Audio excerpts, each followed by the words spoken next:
سلامونه لیدونکو، په دې هیله چې روغ او جوړ اوسئ. چکر د پکتیا ولایت ایوب ځاځیو په لور تاسو هم له موږ سره پاتې شئ.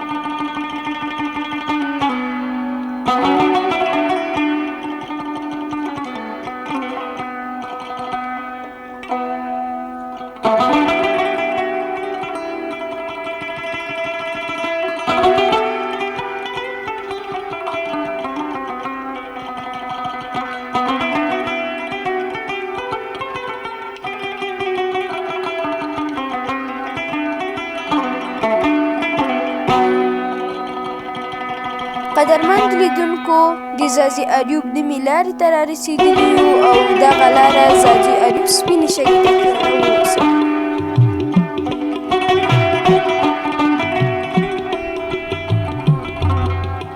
بیا هم سلامونه لیدونکو، موږ د ځاځي ایوب سپینې شګې مرکز ته راورسېدو او دلته ډېر خلک میلې لپاره راځي.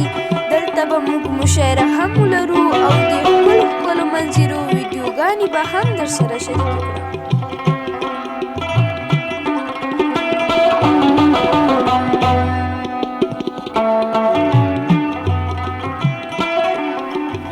لیدونکو، د مشاعرې پیل به له دې ځای نه وکړو. دلته چې دا ناست مېلمانه چکر ته راغلي دي، زما نه د شعر غوښتنه وکړه. زه به یو کوچنی شعر ورته ډالۍ کړم.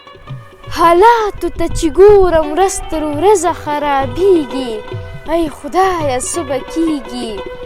څه وشو څه روان دي په دې هېڅوک نه پوهېږي، ای خدایه څه به کېږي؟ منزل دې رانه ورک دی، ورک منزل په لور روان یو، موږ څنګه افغانان یو؟ دنیا طلب د علم کړي، موږ علم سره وران یو، موږ څنګه افغانان یو؟ موږ تل په شا روان یو، دنیا ستورو ته رسیږي، ای خدایه څه به کېږي، ای خدایه څه به کېږي؟